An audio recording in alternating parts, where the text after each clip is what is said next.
இப்போது புதிய அறிமுகம் ஆச்சி ஹோட்டல் சாம்பார் 50 கிராம் ரூபாய் 20 மட்டுமே. ஒரு கனத்த இதயத்தோடு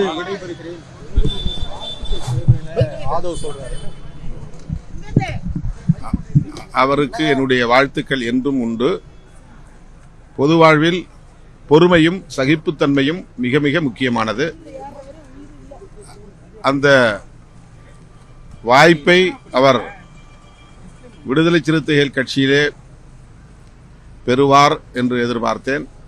இந்த முடிவும் அவசரமான முடிவுதான். ஒரு 6 மாத இடைநீக்கம் அப்படிங்கிற பட்சத்துல நிரந்தரமா நீக்கப்படுவோமோ அப்படிங்கிற பயத்துல அவர் ஆகவே விலகிவிட்டார் அப்படிங்கிற ஒரு கருத்தும் இருக்கு. இல்ல, அதுதான் ஒரு அமைப்பினுடைய நடைமுறையை பற்றிய புரிதல் அவருக்கு தேவைப்படுகிறது என்று நான் கருதுகிறேன். அப்படிதான் யாரையும் இதுவரையிலும் நான் என்னுடைய முகநூல் நேரலையிலேயே ரொம்ப தெளிவாக சொல்லியிருக்கிறேன். என்னுடைய 35 ஆண்டு கால பொது வாழ்க்கையில் 2 பேர் மீது தான் இதுவரையில் நான் கையெழுத்திட்டு நடவடிக்கை எடுத்திருக்கிறேன். அதுவும் சஸ்பென்ஷன் தான். ஒருத்தர் நான் சஸ்பெண்ட் பண்ண அடுத்த 2 நாட்களிலேயே கட்சி விட்டு வெளியே போய்விட்டார். அவரை நாம் வெளியே போக சொல்லவில்லை, விளக்கம் கேட்பார், விசாரிப்போம் என்று இருந்தோம். அவர் வெளியே போய்விட்டார். அதை நான் எடுத்து விளக்கமாக சொல்லியிருந்தேன். இவர் அதற்கான ஒரு வாய்ப்பை தவற விட்டு விட்டார் என்றுதான் நான் கருதுகிறேன்.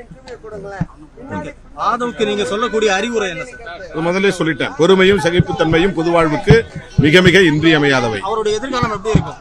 அவருக்கு என்னுடைய வாழ்த்துக்கள். செய்திகளை உடனுக்குடனும் துல்லியமாகவும் தெரிந்து கொள்ள சப்ஸ்கிரைப் பண்ணுங்க.